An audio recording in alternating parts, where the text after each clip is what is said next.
കോതമംഗലത്ത് യുവാവിനെ പെൺസുഹൃത്ത് വിഷം നൽകി കൊന്നതായി സംശയം. ചികിത്സയിലിരിക്കെ മാതിരപ്പള്ളി സ്വദേശി അൻസിൽ ഇന്നലെയാണ് മരിച്ചത്.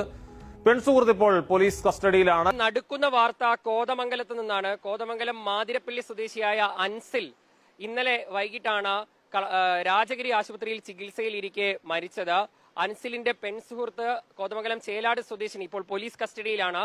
പെൺസുഹൃത്ത് വിഷം നൽകി കൊന്നു എന്ന സംശയത്തിലാണ് പോലീസ് ഉള്ളത്.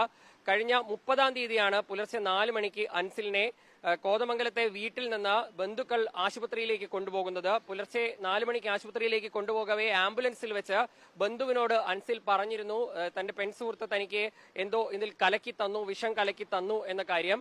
അത് കുടിച്ചതിന് ശേഷമാണ് താൻ ഈ അവസ്ഥയിൽ എത്തിയത് എന്ന്. അത് എന്താണെന്ന് കൃത്യമായി ഇപ്പോഴും വ്യക്തമായിട്ടില്ല. ഈ പോലീസ് ഇതിൽ പറയുന്നത് ഈ ആളുടെ മൊഴിക്കും അപ്പുറം ഈ പെൺസുഹൃത്ത് വിഷം വാങ്ങിയതിന്റെ തെളിവ് അടക്കം പോലീസിന്റെ പക്കൽ ഉണ്ട് എന്നതാണ്. ഇതിൽ പോലീസ് ആദ്യം തന്നെ വധശ്രമത്തിനാണ് കേസെടുത്തത്. ഇപ്പോൾ അൻസിലും മരിച്ചതിന് പിന്നാലെ അത് കൊലപാതക കുറ്റമാക്കാൻ തന്നെയാണ് നീക്കം.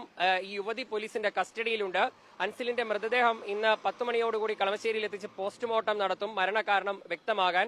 തിരുവനന്തപുരത്തെ ഗ്രീഷ്മയുടെ കേസൊക്കെ പോലെ ഇപ്പോ കോതമംഗലത്ത് നിന്നും ഇതുപോലെ ഒരു വിഷം കൊടുത്ത് ആൺസുഹൃത്തിനെ കൊല്ലുന്ന അവസ്ഥയിലേക്ക് എത്തുന്ന നടുക്കുന്ന